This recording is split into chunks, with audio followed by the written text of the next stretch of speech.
प्रिय श्रोता बंधु, अब हम आपके सामने शिव पार्वती विवाह के बारे में अगला भाग पेश करने जा रहे हैं। कृपया ध्यान से सुनिए। देखिए, मैं आपको पिछले भाग में बताया सारी गोतनियां आकर मंगल गान गा रही हैं हिमवान के यहाँ। हिमवान सब धन दौलत जितना था खुशियों में लुटा रहे हैं। सारे संत मुनि ज्ञानी योगी जभी तभी आकर के आशीर्वाद दे रहे हैं, बधाइयाँ दे रहे हैं। उसी समय बीड़ा बजाते हुए नारद मुनि आ गए।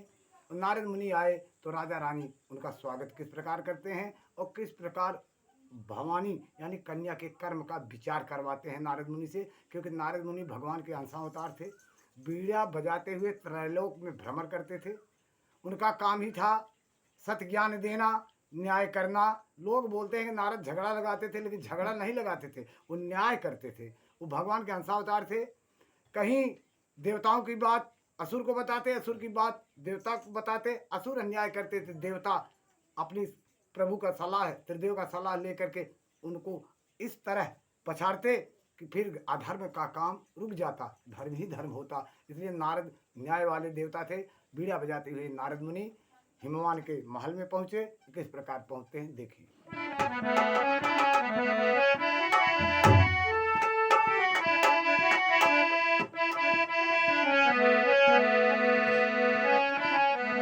तो तान बिड़वा के छेड़े मुनिया गए संगवा, साधुअन के टोली महलिया में संगवा, साधुअन के टोली महलिया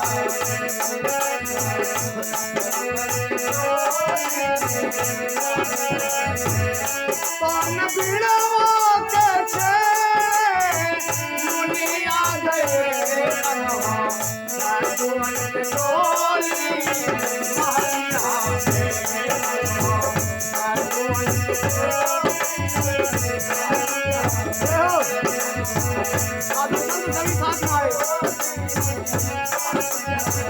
देखिए राजा मुनि का स्वागत किस प्रकार करते हैं, लाते हैं उनको ऊंचा आसन देते हैं। किस प्रकार राजा रानी राजा रानी स्वागत ये लोक कन्या मुआरी मुझको दिए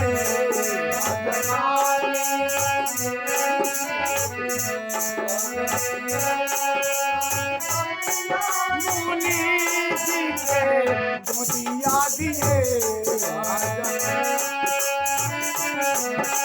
देखिए भगवान कन्या को लेकर के मुनि के सामने आए और उनकी गोद में दे करके बोले, मुनिवर इस कन्या के भाग्य रेखा को देखिए। इसके भाग्य में सुख दुख क्या गुण है, क्या अवगुण है, जरा आप बताइए। आप त्रिलोकदर्शी किस प्रकार करें।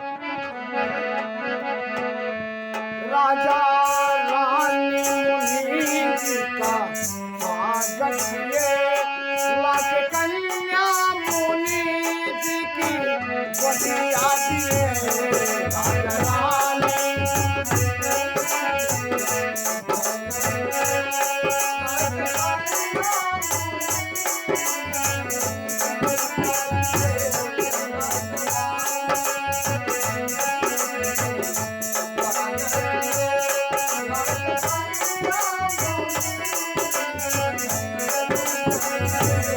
बाजरे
श्रोता बंधुओं, मुनि जानते थे कि आज शक्ति जगत जननी जगदम्बा अवतरित हो गई हैं, कल्याण के लिए आ गई हैं।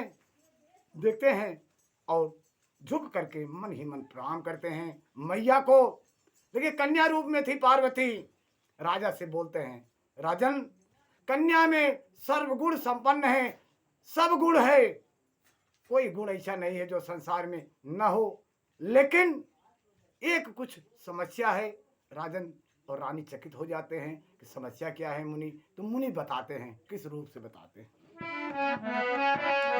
तो जोगी जटिल काम मन, यानी तो जोगी जटिल काम मन, तो नगन मंगल देश, अस स्वामी यही कर मिले, परिहस्त यह रेख।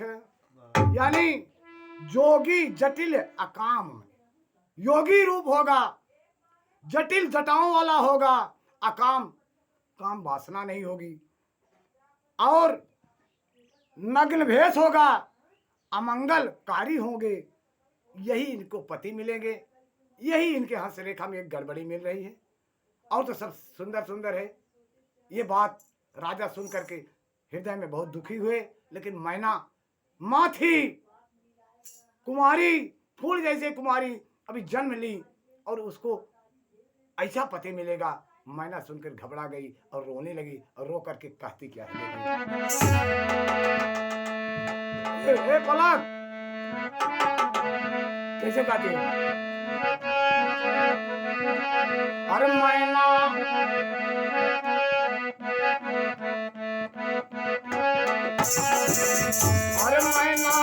सुनत गाई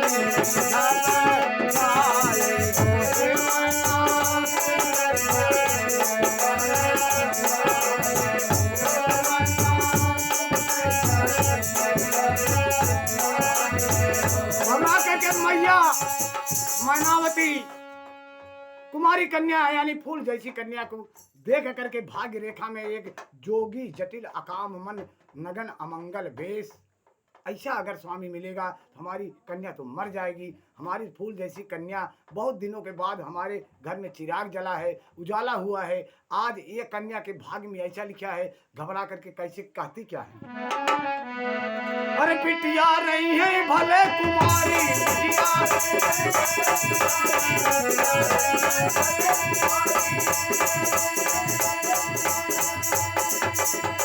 अरे अरे ब्याह बनाही संग भिखारी,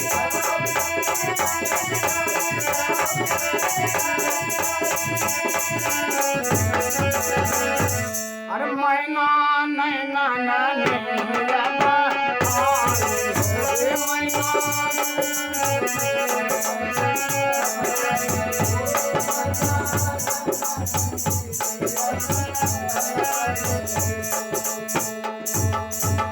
मैना रोने लगी अपनी पुत्री की मोह में।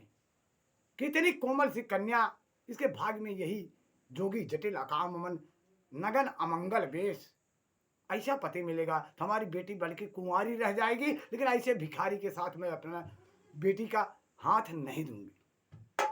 लेकिन नारद मुनि घबराए कि तो जगत जननी जगदम्बा सती थी, आज पार्वती भई हैं, और इनके ब्याह अगर शिव के साथ नहीं हुआ तो प्रलय आ जाएगा, संसार चलेगा नहीं। क्योंकि आज शक्ति हैं, और शक्ति और शिव के बिना संसार चलने वाला नहीं है। इसलिए बताते हैं नारद मुनि, माँ देखिए रानी जी, एक उपाय है, अगर यही एक उपाय यह पुत्री कर ले, आप लोग थोड़ा सहन करके इसको करा दीजिए तो जीवन इसका सफल हो जाएगा। जो नगन अमंगल वेश वाला है पति, वह सुंदर रूप वाला हो जाएगा, क्योंकि वह ब्रह्म है, वही तो ईश्वर सर्वेश्वर परमात्मा विश्व आत्मा है। आप मान लीजिए। अब बताते हैं तो उपाय बताते हैं। हिमवान बोलते हैं, मुनिवर आप उपाय बताइए, क्या उपाय है? तो नारद मुनि बताते क्या है।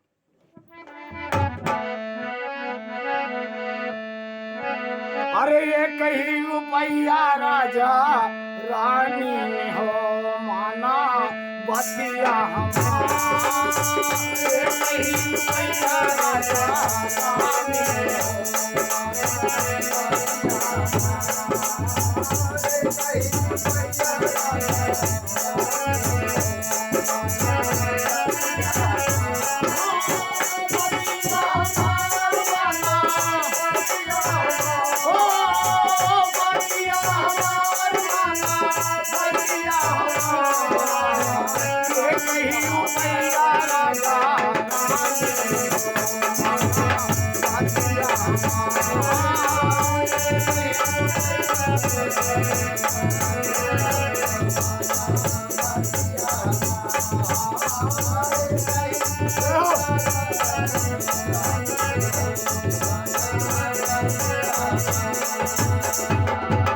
मैनावती राजा हिमवान बड़े ध्यान से सुनते हैं। नारद मुनि बताते हैं, ऐ राजन, ऐ रानी, एक ही उपाय है। अगर यह उपाय करने में आप थोड़ा सहर्ष अपने पुत्री का साथ दे देगी तो उसका पति जो है अमंगल भेष जोगी जटिल अकाम मन नगर अमंगल भेष को त्याग करके सुंदर रूपवान बन जाएगा। वही जगत के पिता हैं और ये जगत की माता हैं। आप समझ नहीं रही हैं तो बोलती हैं क्या कहना है तो क्या करना है। तो योगी बाबा यानी मुनि जी बताते हैं, क्या बताते हैं। तो कन्या 7 वर्ष हो जाई,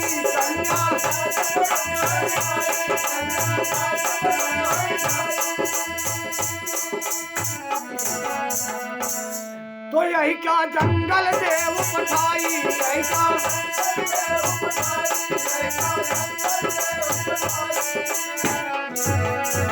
कन्या जब 7 वर्ष का हो जाए इसको आप रोकिए मत, इसको ओ गुण सिखाइए और प्रेरणा दीजिए इसके मन में कि इसको तपस्या करने की धुन सवार हो जाए। 7 वर्ष में थोड़ा सयानी हो जाएगी तो कन्या विपिन में जा करके जंगल में जा करके अगर भोले बाबा शिव की तपस्या करेगी तो इसका जीवन जो है सफल हो जाएगा, पति सुंदर मिलेगा। ये जगत जननी है, आप लोग केवल उसको प्रेरणा दीजिए।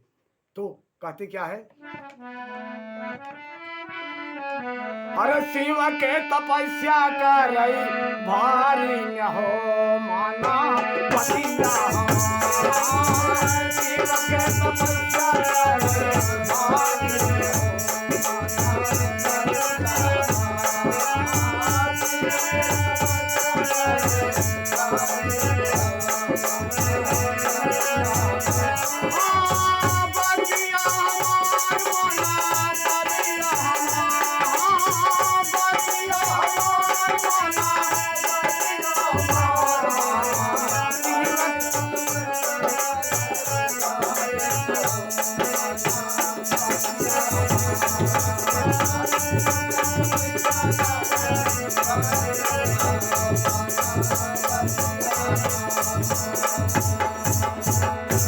श्रोता बंधुओं, महामुनि नारद उपाय बता दिए। राजा रानी सहर्ष स्वीकार किए, मन में कठिनाई थी लेकिन तैयार हो गए। अब देखिए पार्वती मैया विपिन को किस प्रकार जंगल में जाकर के तपस्या करती हैं। अगला भाग में आप ध्यान से देखते जाइए और पूरा देखिए।